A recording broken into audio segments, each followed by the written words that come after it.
Pemirsa, Taman Marga Satwa Ragunan dipadati pengunjung yang ingin melihat satwa dan bertamasya bersama keluarga. Selain menyenangkan, harga tiket masuk ke Ragunan juga ramah di kantong. Dan untuk tiket sendiri tidak ada perubahan pemirsa dengan hari biasa, yakni Rp4.000 untuk orang dewasa dan Rp3.000 untuk anak-anak. Bertepatan dengan momen Lebaran dan Hari Bumi, Ragunan mengadakan atraksi memberi makan gorila bernama Komu. Dan hari ini pemirsa, Komu juga berulang tahun dan dirayakan bersama para pengunjung di Ragunan. Uniknya ini karena bertepatan dengan Lebaran, Komu dibungkus dengan tempat seperti ketupat, lalu diberikan kepada Komu.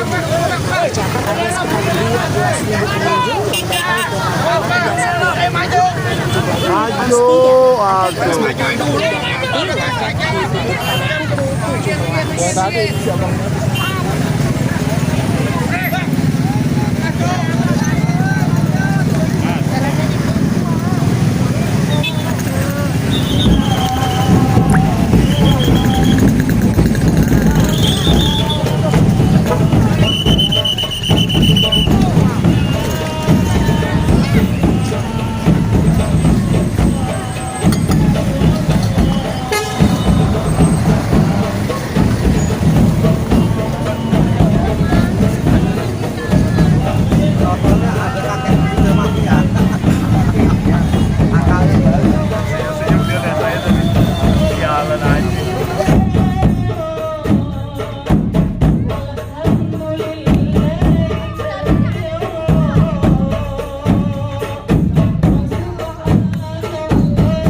Mereka yang berdakwah dengan cara-cara yang kasar, caci maki.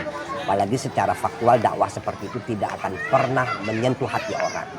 Yang ada malah justru membuat orang itu sebel, kesel, yang kemudian bisa jadi justru agamanya yang disalahkan, bukan orangnya. Padahal yang begitu itu kan orangnya.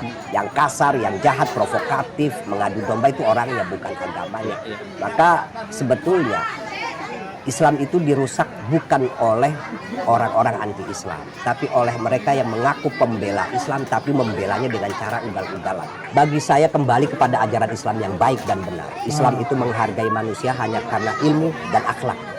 Titik siapapun Anda, kalau Anda berilmu dan akhlak, akan dihormati orang. Begitu juga kita, kalau kita berilmu dan berakhlak, kalau ada orang berilmu dan berakhlak harus kita hormati. Siapapun orang itu, mau keturunan Jawa, Batak, Ambon, Cina, Arab, pokoknya dia punya ilmu dan akhlak harus kita hormati. Assalamualaikum warahmatullahi wabarakatuh. Waalaikumsalam warahmatullahi wabarakatuh. Kita ketemu lagi di studio Main TV Ustaz, Ya, dalam acara Jadi Gini Pak Ustaz. Nah kemarin sempat ada kejadian yang lumayan ramai, katanya ada pemukulan seorang dai namanya akrab dipanggil Gus Fuad Pleret, panggilnya karena dari Pleret, jadi korban pemukulan yang terjadi itu kalau tidak salah itu di sebuah forum yang sebetulnya forum tabayun ya kira-kira begitu. Di pesantren Gus Fuad. Di pesantren Gus Fuad. Jadi katanya ada sebagian orang yang merasa terprovokasi dengan ucapan atau ceramahnya Gus Fuad dan kemudian datang ke sana melakukan tabayun, tapi kemudian berubah jadi pemukulan. Gus Fuad dipukul seorang yang datang salah seorang tamunya. Kalau tidak salah katanya itu simpatisan FPI pelakunya. Nah, ini Ustadz Taufik Dama sempat merespons kasus tersebut dengan tweet begini, kira-kira bunyinya soal ucapan Gus Fuad Pleret. Saya ingat ayat 159 surah Ali Imran. Dakwah yang benar adalah dakwah dengan rahmat atau kasih sayang. Yang kasar dan penuh caci maki hanya membuat orang lari. Tidak akan suka dengan dakwah yang kasar-kasar itu. Nah, ini konteksnya Ustadz Taufik Dama ini menunjukkan ucapan ini pada siapa? Ya, intinya kan memang Gus Fuad, saya nonton videonya itu, dia memang mengkritik cara-cara berdakwah yang kasar. Yang dia bahkan menggambarkan banyak orang yang kemudian jadi murtad gara-gara mendengarkan atau melihat fenomena. Menyebut bahkan itu banyak dilakukan oleh mereka yang mengaku habaib. Bahkan Gus Fuad itu dalam videonya meminta para habaib itu untuk berhenti-hentilah berdakwah kalau begitu caranya, biar kami ajarkan. Ya memang ucapan itu bagi saya secara pribadi bersayap ya. Sangat mungkin orang kemudian merasa tersinggung dan lain sebagainya. Tapi kan sebetulnya maksud dan tujuan Gus Fuad itu adalah mengkritik mereka yang berdakwah dengan cara-cara yang kasar, caci. Apalagi secara faktual dakwah seperti itu tidak akan pernah menyentuh hati orang. Yang ada malah justru membuat orang itu sebel, kesel, yang kemudian bisa jadi justru agamanya yang disalahkan, bukan orangnya. Padahal yang begitu itu kan orangnya. Yang kasar, yang jahat, provokatif, mengadu domba itu orangnya, bukan agamanya. Maka sebetulnya Islam itu dirusak bukan oleh orang-orang anti-Islam, tapi oleh mereka yang mengaku pembela Islam tapi membelanya dengan cara ugal-ugalan. Itu lebih merusak. Ya, kalau ada orang kasus membakar Al-Quran tuh kemarin di Eropa, beberapa politisi membakar Al-Quran, rugi gak Islam? Enggak. Nggak ada yang murtad gara-gara nggak ada. Malah umat Islam itu makin kuat imannya.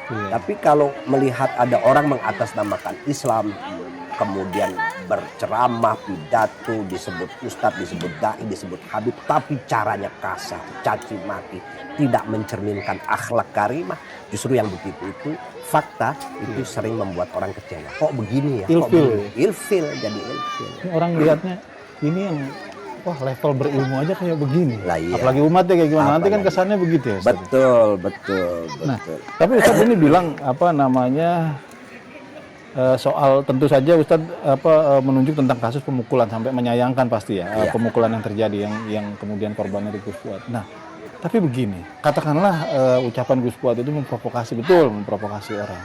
Tapi sebaiknya apalagi ini forum soal ngomongin soal dakwah, ngomongin soal keagamaan, baiknya hal-hal kayak begini walaupun provokatif ini responnya kayak gimana sih Ustaz? Ya bagusnya ini jadi catatan tersendiri bahwa apa yang disampaikan oleh Gus Fuad itu kan sedikit atau banyak itu fakta gitu.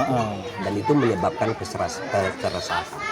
Nah kita yang seringkali melakukan atau punya misi dakwah dengan cara-cara yang santun dan di jalan yang benar dan baik, itu tentu merasa sangat-sangat dirugikan oleh adanya orang yang berdakwah dengan cara yang kasar begitu. Karena yang ingin kita lakukan adalah menanamkan nilai-nilai moralitas, nilai-nilai akhlak, tapi kalau ada contoh yang tidak baik, justru itu akan mental tersendiri.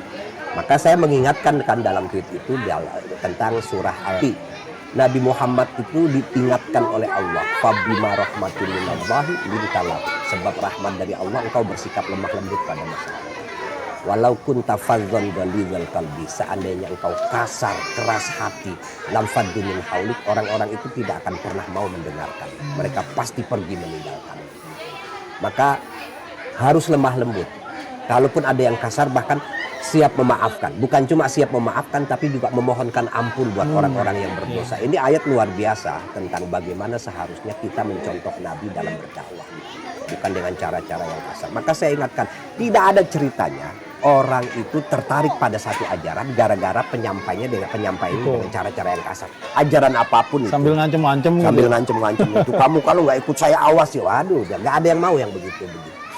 Tapi kok faktanya gini Ustaz, ada ya kita nggak tahu latar belakangnya, tapi kemudian belakangan kita sering lihat banyak dai-dai yang kemudian muncul dengan gaya yang keras, bahkan ada yang banyak yang kasar, bukan hanya keras tapi kasar, udah ngomongnya kotor dan lain sebagainya. Itu kok jadi cepat terkenal ya? Ya, Yang kayak ya begitu. karena memang media sosialnya.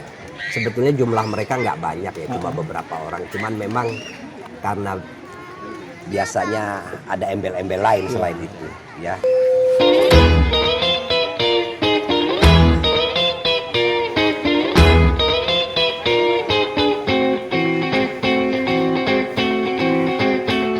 Setelah berpuasa 1 bulan lamanya, berzakat fitrah menurut perintah agama. Mari kita beridul fitri berbahagia, mari kita berlebaran bersuka gembira, berjabat tangan sambil bermaaf-maafan, hilang dendam habis marah di hari lebaran. Minal aidin wal faizin, maafkan lahir dan batin. Selamat para pemimpin, rakyatnya makmur terjamin. Dari segala penjuru mengalir ke kota, rakyat desa berpakaian baru serta indah. Setahun sekali naik tram listrik keren, hilir mudik jalan kaki kencang sampai sore. Akibatnya ternyata keselap sepatu terompet, kakinya pada lecet, babak belum berakhir. Maafkan lahir dan batin, lain tahun hidup prihatin. Cari uang jangan bingungin, lan Syawal kita ngawinin.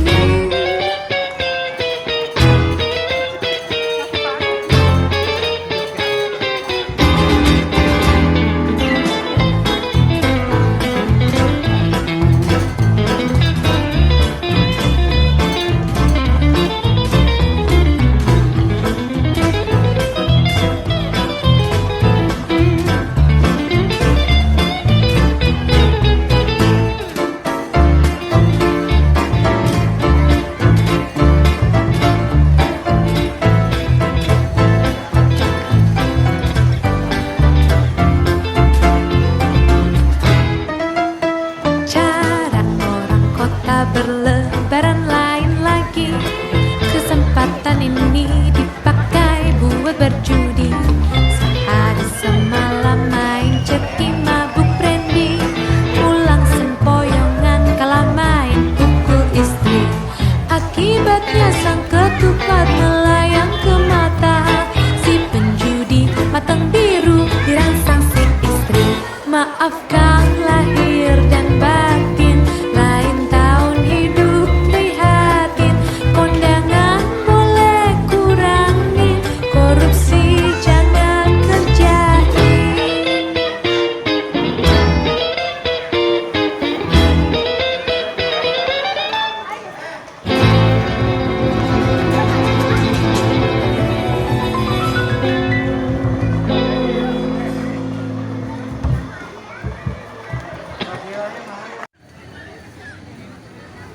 What can I do?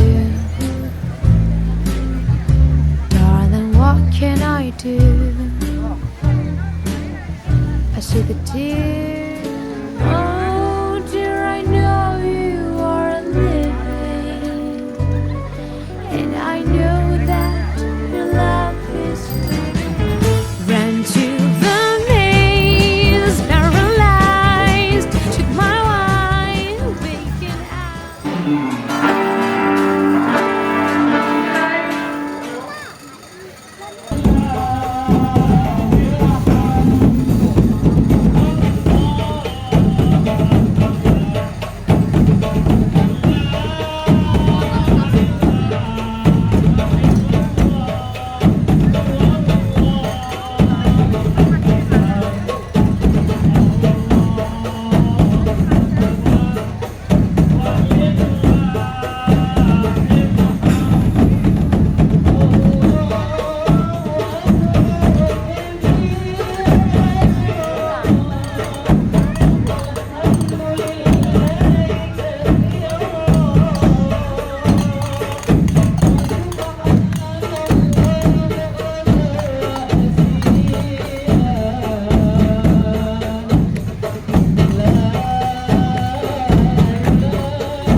baju lengan panjang garis-garis hitam putih, celana jeans panjang, dan sepatu sandal berwarna ungu.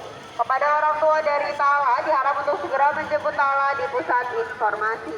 Kami ulangi, telah berada di pusat informasi seorang anak perempuan berusia sekitar 3 tahun yang mengaku bernama Tala.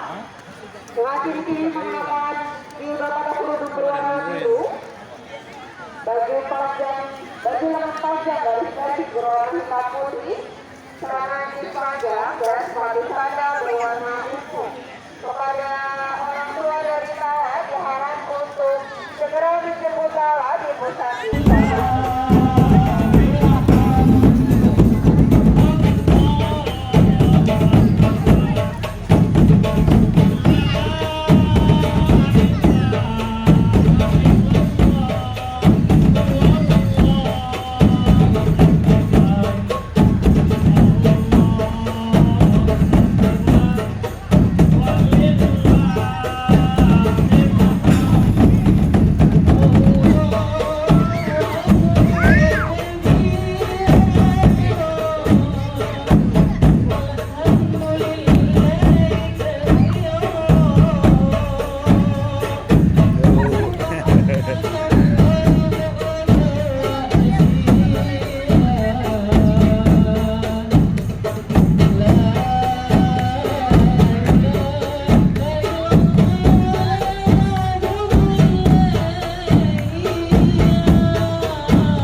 buaya teh.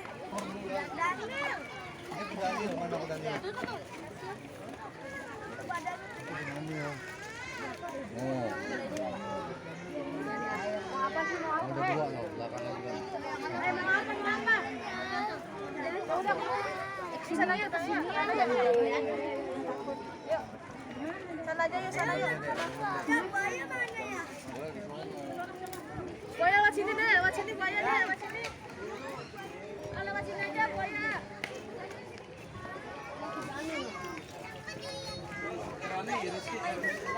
Main. Teh.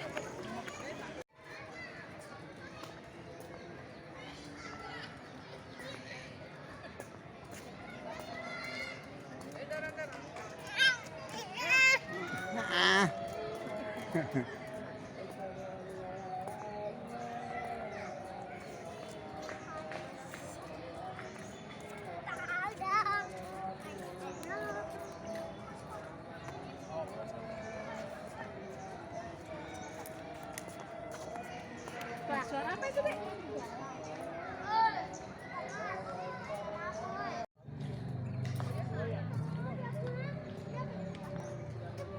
Kuda dulu ada dong, Ustaz. Di atas, Pak. Di atas tuh. Itu buaya. Nah, kuda dulu ada dong. Udah nih, Pak, belum. Nanti dia